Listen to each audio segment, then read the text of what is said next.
बहुत सारे स्टूडेंट्स का, उनके पेरेंट्स का एक बहुत बड़ा कंसर्न, बार बार क्वेरी हमारे पास आ रही है कि पहले तो कनाडा काफी अच्छा ऑप्शन था। Student easily after 12th, after graduation Canada जा रहे थे। स्टडी परमिट इजीली मिल रहा था, उसके बाद आपको वर्क परमिट अच्छा मिल जाता था और उसके बाद आपको पीआर के ऑप्शन भी अवेलेबल थे। बट अब कनाडा के हालात देखते हुए उसके बाद वहां पे वर्क परमिट भी अब लिमिटेड केसेस में ही मिल रहा है और पीआर के ऑप्शन भी पक्के नहीं है।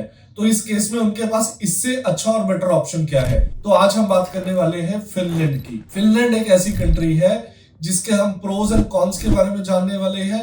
बाद में हम कंक्लूजन पे आने वाले हैं और ये कंक्लूजन मेरे एंड से नहीं है। मैं एज अ स्टूडेंट आपको सारे पॉइंट्स आगे रख रहा हूँ। जो भी इंपॉर्टेंट पॉइंट होते हैं, जैसे कॉस्ट ऑफ लिविंग क्या है, ट्यूशन फीस क्या है, एलिजिबिलिटी क्राइटेरिया क्या है, कल पीआर के ऑप्शन क्या है और वहां पे आप कितना अर्न कर सकते हो, इन सारे पॉइंट्स को ध्यान में रख के हम फिनलैंड का एक कंक्लूजन निकालेंगे कि यहाँ पे स्टडी वीजा के लिए जाना ठीक है या नहीं है।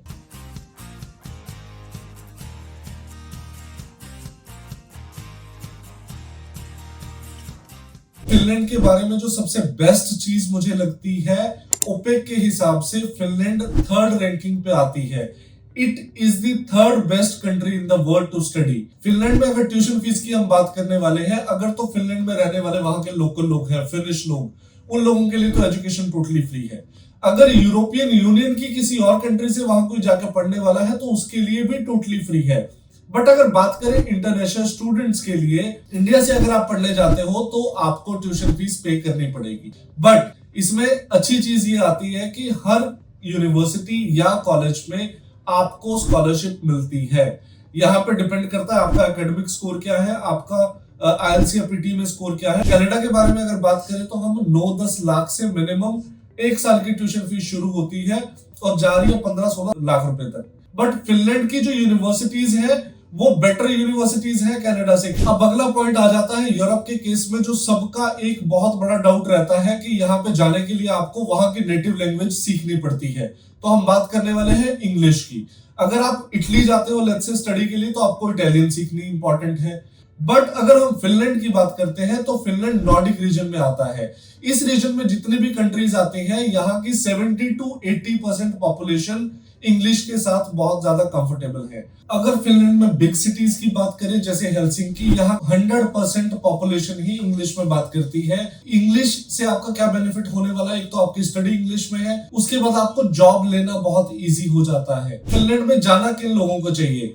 जो भी लोग अपनी लाइफ में एक वर्क लाइफ बैलेंस चाहते हैं, उनके लिए फिनलैंड एक स्वर्ग से कम नहीं है। उसका रीजन क्या है? अगर आप पिछले 3 से 4 साल का कोई भी इंडिकेटर उठा के देखोगे तो फिनलैंड वर्ल्ड की हैप्पीएस्ट कंट्री में ही आता है। अब बात करते हैं कॉस्ट ऑफ लिविंग। अगर हम बात करें फिनलैंड की, तो फिनलैंड जैसी कंट्रीज जैसे डेनमार्क है, नेदरलैंड्स है, स्विट्जरलैंड है, इन सारी कंट्रीज के कंपैरिजन में तो फिनलैंड की कॉस्ट ऑफ लिविंग बहुत कम है।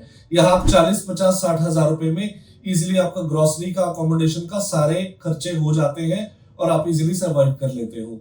जबकि यहाँ पे अगर आपकी इनकम की हम बात करें, यहाँ पे 30 आवर पर वीक काम कर सकते हो एजुकेशन के साथ, तो आपकी इनकम काफी अच्छी होती है। आपके सामने ये कॉस्ट ऑफ लिविंग कुछ ज्यादा एक्सपेंसिव आपको लगने नहीं वाली है। फिनलैंड की हर यूनिवर्सिटी, हर कॉलेज में स्कॉलरशिप मिलती है इंटरनेशनल स्टूडेंट्स को। वहां के लोगों के लिए तो मैंने पहले भी बताया है आपको टोटली फ्री है। बट इंडियन स्टूडेंट्स के लिए स्कॉलरशिप ये 20% हो सकती है, 30%, it goes up to 100%। Depend करता है आपकी प्रोफाइल क्या है, आपका एकेडमिक स्कोर क्या है। बहुत सारी यूनिवर्सिटी के एंट्रेंस एग्जाम होते हैं, या आपका ग्रुप डिस्कशन हो सकता है, या इंटरव्यू हो सकता है। उसके बाद ही पता चलता है कि आपको कितनी स्कॉलरशिप मिलने वाली है। अगर आपको फिनलैंड में कोई स्कॉलरशिप नहीं मिल रही, जीरो है, आपको सारी की सारी ट्यूशन फीस पे करनी है, तो मैं रेकमेंड करूंगा आप कोई और ऑप्शन देखो, आप फिर फिनलैंड को छोड़ दो।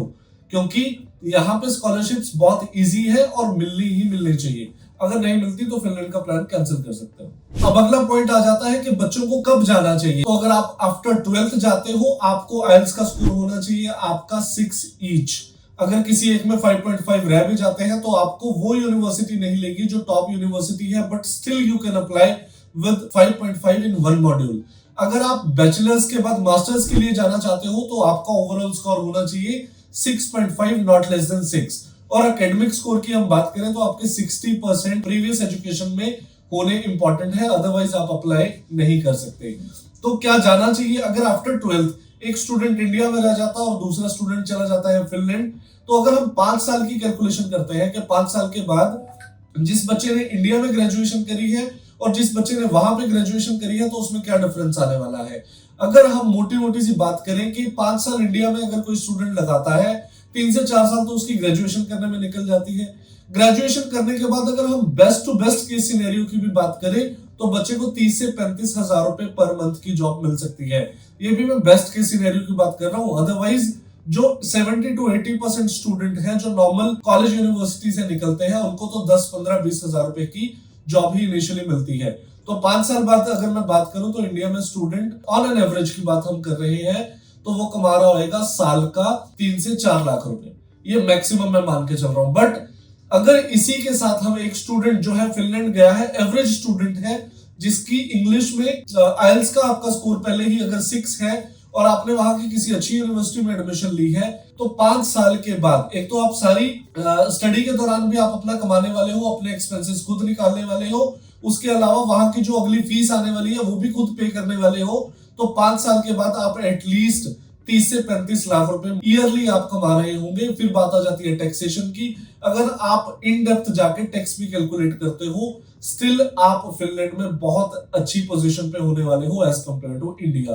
तो जो भी स्टूडेंट 12th के बाद इंडिया में ग्रेजुएशन करना चाहते हैं, उनको एक बार कंसिडर करना चाहिए फिनलैंड का ऑप्शन। 1 से 2 महीना लगता है आइल्स क्लियर करने में। एक बार आइल्स आपकी क्लियर हो जाती है, आप अप्लाई करते हो, सारा प्रोसेस बिल्कुल ट्रांसपेरेंसी के साथ होता है। अब आपको पता चल गया कि आप एलिजिबल हो फिनलैंड के लिए स्टडी के लिए। तो अब एक और इंपॉर्टेंट पॉइंट आ जाता है कि आपको कितने फंड्स की रिक्वायरमेंट होती है।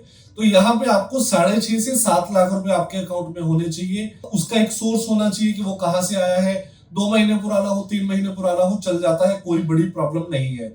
यहाँ थोड़ा सा चैलेंजिंग पार्ट फिनलैंड में ये होता है कि यहाँ की यूनिवर्सिटीज बहुत अच्छी है। तो इनिशियली आपका इंटरव्यू होना है, उस इंटरव्यू की प्रिपरेशन करना बहुत इंपॉर्टेंट है। कुछ केसेस में ग्रुप डिस्कशन भी हो जाती है, उसको भी क्लियर करना थोड़ा सा चैलेंजिंग हो सकता है। बट अगर आपका स्कोर 6.5 बैंड आपका ऑलरेडी स्कोर है एलएसपीटी का, तो उस केस में आप थोड़ी प्रिपरेशन 10-15 दिन की प्रिपरेशन के बाद इस इंटरव्यू को इजीली क्लियर कर लेते हो। उसके बाद बात करते हैं कौन कौन से इनटेक होते हैं। फिनलैंड में बेसिकली हमारे पास 2 इनटेक है। एक आपका जन-फेब इनटेक होता है, जिसकी एप्लीकेशंस अभी जून-जुलाई से शुरू हो जाती है। हमारे पास बहुत सारी एप्लीकेशंस अभी आनी शुरू हो गई है, क्योंकि जैसे ही इस फिनलैंड की एप्लीकेशन ओपन होती है, विद इन 1 आवर बहुत सारी यूनिवर्सिटी की जो अच्छी यूनिवर्सिटीज हैं उनकी एप्लीकेशन फुल हो जाती है। तो आपको पहले ही इसके बारे में रिसर्च करके रखनी होगी और अपना माइंड सेट करना होगा कि हमें फिनलैंड के लिए अप्लाई करना है। दूसरा इनटेक आता है सितंबर इनटेक। सितंबर इनटेक के लिए एप्लीकेशन ओपन होती है जैन में। जैन में मोस्टली एप्लीकेशंस चलती है। उसके बाद कुछ अगर सीट्स रह जाती हैं तो फेब में भी ओपन हो जाती है। उस केस में भी आपको पहले से अपना माइंड सेट रखना पड़ेगा कि हमें फिनलैंड जाना है, स्टडी वीजा पे जाना है। अगर आपकी एक बार एडमिशन मिल जाती है, आपको ऑफर लेटर आ जाता है यूनिवर्सिटी से, तो इसका वीजा सक्सेस रेट की अगर हम बात करें तो वो बिल्कुल 98 to 100% के बीच में ही है। बट सेफर साइड अगर हम बात करें, अगर किसी के फाइनेंसेस अच्छे नहीं है या कोई और प्रॉब्लम भी हो सकती है, बट इसमें 98 स्टूडेंट आउट ऑफ 100 उनका वीजा आता ही आता है। और हाँ, फिनलैंड की सबसे अच्छी चीज क्या है, जैसे कनाडा में आप आफ्टर 12th भी अपने स्पाउस को अपने साथ लेके जा सकते थे, या आफ्टर ग्रेजुएशन आप जाना चाहते हो तो आपका स्पाउस आपके साथ जा सकता है। यहाँ पे स्टडी के दौरान आप 30 आवर पर वीक काम कर सकते हो और आपका स्पाउस है वो full time open work permit पे होने वाला है। वो जितना काम चाहे उतना काम कर सकते हैं। तो अगर आप भी फिनलैंड का प्लान कर रहे हो और फिनलैंड के बारे में ऑप्शंस देख रहे हो, तो आप हमारी टीम को नीचे दिए गए नंबर्स पे कॉल कर सकते हो, हमारे ऑफिस डायरेक्ट विजिट कर सकते हो।